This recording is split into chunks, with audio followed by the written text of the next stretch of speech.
Hey everyone, I hope you're doing well and staying safe during this time. If you're new here, welcome to the channel. Like I said, thank you so much for checking me out. If you haven't done so, please make sure to hit that subscribe button just right below the video. Cool, thank you so much. I really do appreciate it. And if you're returning, welcome back. Thanks again for your support. I truly do appreciate having you here. And here it is directly from CoinDesk. Pre-IPO tech equity platform Link2 has sold $50 million in private shares of Ripple, making it the leader of a crypto-heavy basket of firms that might go public. And no, they did not misspeak there. They said Ripple and they meant Ripple. They're talking about shares of Ripple, the company, $50 million worth. Excuse me, not $50 million worth of XRP. And it's an interesting vote of confidence to see that many sales of Ripple, the company, despite the fact that the SEC is going after them and trying to tear them down. Very fascinating stuff here. So I want to share with you that. Also, hey, XRP moved up a slot in market cap back up to number 7. And also I want to show you, because I found it interesting, a chart from a very popular analyst that illustrates that although arguably there's a ton of opportunity investing in crypto, it's the most exciting area to invest in the entire planet. It's where the most opportunities. That's my humble opinion. But he has a chart that shows the degree to which the opportunity diminishes with every single market cycle, which is something that I've been saying for the entirety of me running this YouTube channel. Because the more money it flows into the space, the more money it's going to take to get a doubling, tripling, quadrupling effect. But he's got a chart for Bitcoin specifically, and it just paints the picture. And I think visualization of a concept like that can be helpful, so I want to highlight that too. But before going further, I do want to be clear. I do not have a legal or financial background of any kind. I'm not offering legal or financial advice, and you definitely should not buy or sell anything because of anything that I say or write. I'm just an enthusiast who enjoys making YouTube videos about crypto-related topics, but just as a hobby and just for fun. So here's the actual headline from CoinDesk, which is very well known for not writing friendly stuff about Ripple and or XRP. Of course, despite this not being a bad article, they still did insist in this article that Ripple created XRP, which is just, at this point, if they don't know, they have to be willfully disregarding facts. They have to be willfully disregarding this, because that's what they've been reporting for years and years and years and years. But anyway, here's the headline. XRP Army drives bumper sales in Ripple stock despite SEC probe. Accredited investors are falling over themselves to grab pre-IPO equity in budding cryptocurrency unicorns like BlockFi, Dapper Labs, and Kraken, according to Link2, a firm that buys equity in young tech firms before they hit the public markets. But out of a crypto-heavy basket of unlisted company shares, Ripple Labs, a creator of the XRP token, that's not right, is the stock that Link2 users are buying the most. Isn't that interesting? Ripple is the stock that people are buying the most. And who's buying this? Well, accredited investors, and presumably a lot of these people would hold XRP perhaps, and maybe they're just interested in diversifying. There would be, I would assume, I'd be curious to know if Link2 ever puts the information out, if they've collected the data.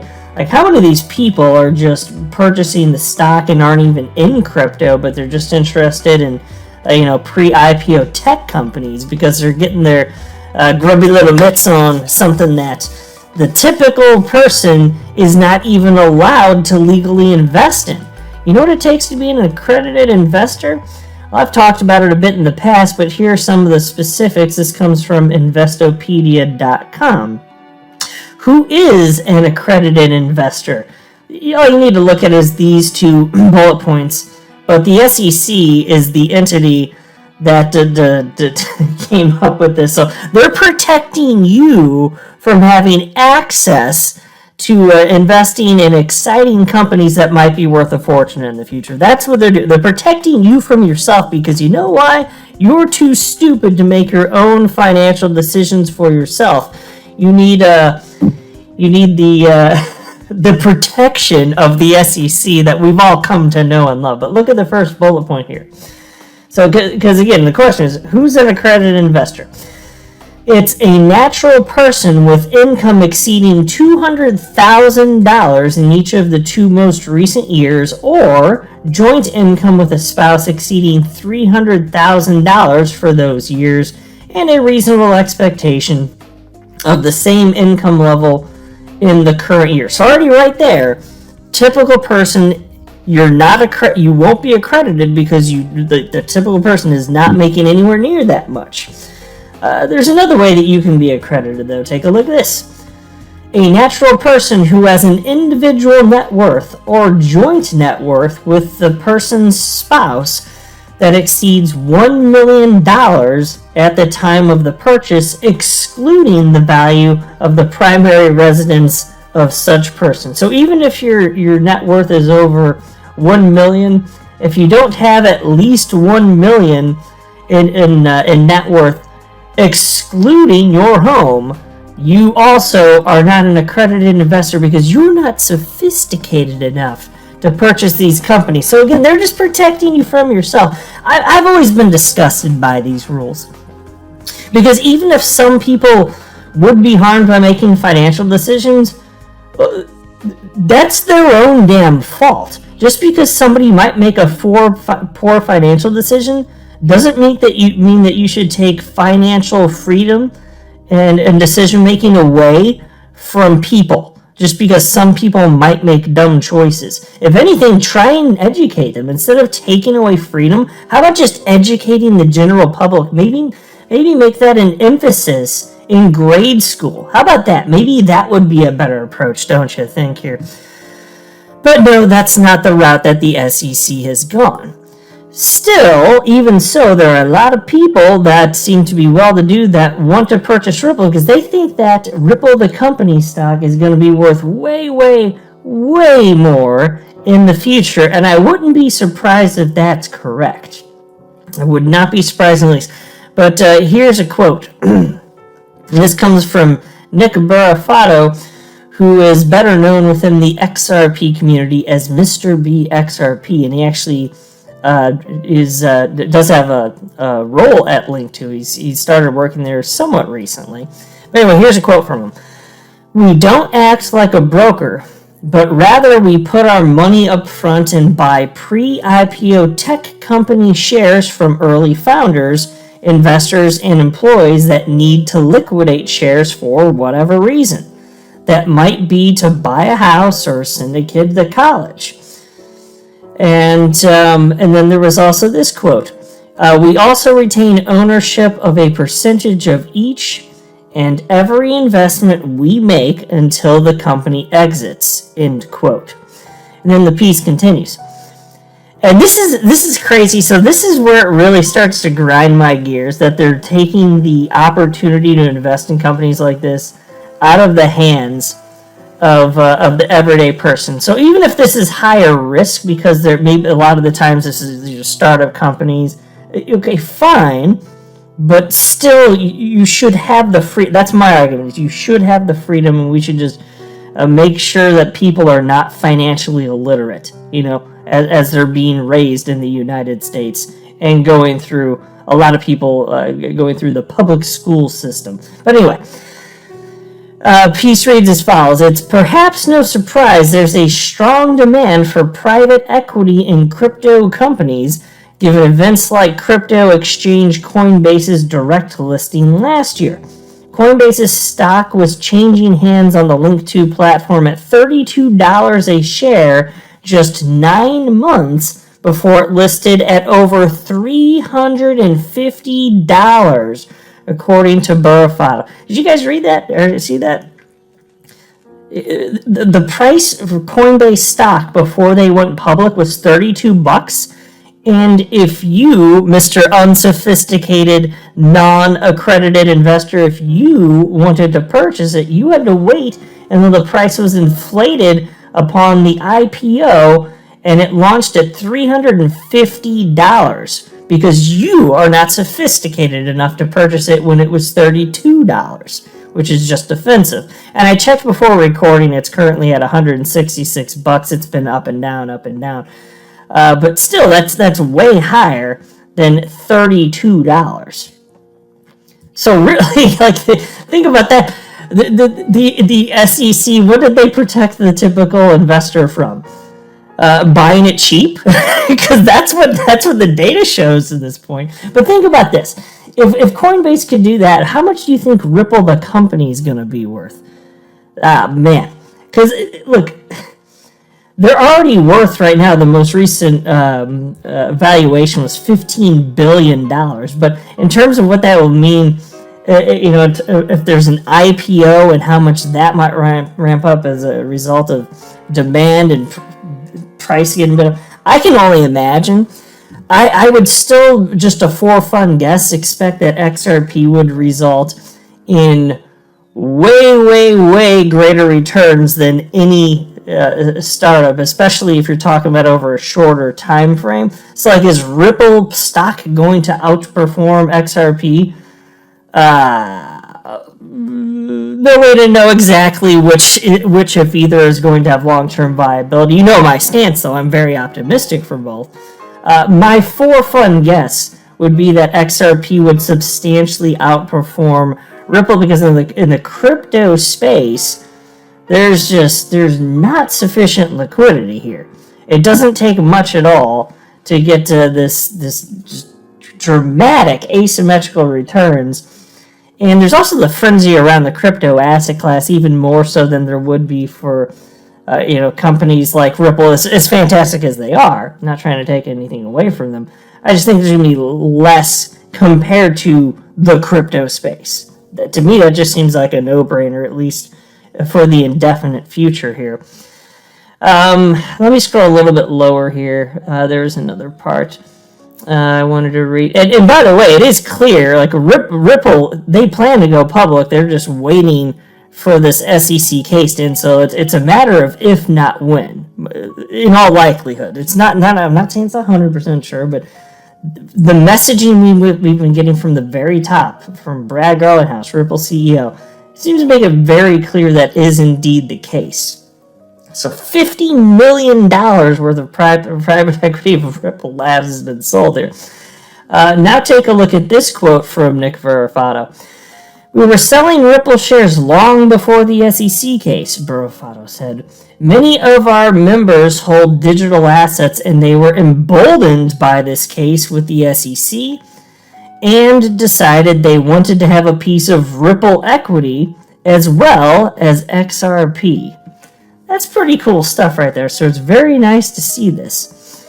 And now here's what attorney John Deaton had to say about this. "There's no doubt that XRP holders' amicus brief will cite to the fact XRP holders know the difference between a virtual currency and a security. In fact, many XRP holders have used some of their XRP, which is a virtual currency, to purchase pre-IPO shares, which are actual securities, in Ripple." So think about that. XRP is allegedly a security, so these people, some of them, have been purchasing Ripple using their XRP, so they purchased a security with a security. Well, how about that? That's a new fun trick. Never seen that before. It's completely ridiculous. Now this headline, and I don't have a ton to say on this. I just wanted to share the happy news here. Here's the headline from you today. XRP takes back 7th place in crypto market as more payment firms onboard RippleNet. And here's live CoinWatch indeed as I'm recording this anyway. It's at number 7. It was not too long ago at number 6, but then it dropped to 7, and then down to 8, and now it's back at number 7. So it's going to be volatile. Look, I don't know what's going to happen if we see an alt season and XRP price is still artificially suppressed. Hopefully we don't see it actually get knocked out of the top 10, because that's a psychological level that I'd rather we not have to address. And I'm not predicting that's going to happen, but given how unfairly treated XRP has been by the SEC, it's not outside the realm of possibility. So I'm not trying to scare anybody, but even if that happens, it doesn't change my outlook on XRP in terms of will it ever have a parabolic run and hit its previous all-time high. Well, I'm very optimistic. There's no way to know any of this. This is not, I'm not offering financial advice like I said at the outside of the video, but I'm just annoyed that it is what it is, okay? I'm just annoyed, so it's nice to report that there is a little bump up here. Now take a look at this. There's this chart from Dave the Wave, who is a very popular chart analyst all up on the Twitters with 96,200 followers at the time I'm recording this. And so he has this chart, which he calls his stairway to heaven, his Bitcoin stairway to heaven. And he updates this from time to time. And here's the most recent one from a little bit earlier this month. And you can see what this looks like, because this does go back to 2011. The earliest days of Bitcoin being traded. You can see how this curve, how it kind of, the slope and intensity kind of changes and diminishes. And what happens over time is that the multiplier effect with each market cycle, it has diminished as more money enters the space. And arguably, the lengths of each cycle are diminishing, which is not the point he was even trying to make if you read his additional comments. But he is noting, effectively, he said it in his own words, that the cycle opportunity is diminishing, effectively, is what he's getting to. And you can think, well, how is that? Because Bitcoin's peak last market cycle was at $20,000, and we already had it go up to almost $70,000. No math whiz, but, that's somewhere close to $50,000 higher. That's a big dollar figure. Those are way bigger dollar swings than back in 2011 when it went from say it went from 10 cents to $1 or $1 to 100.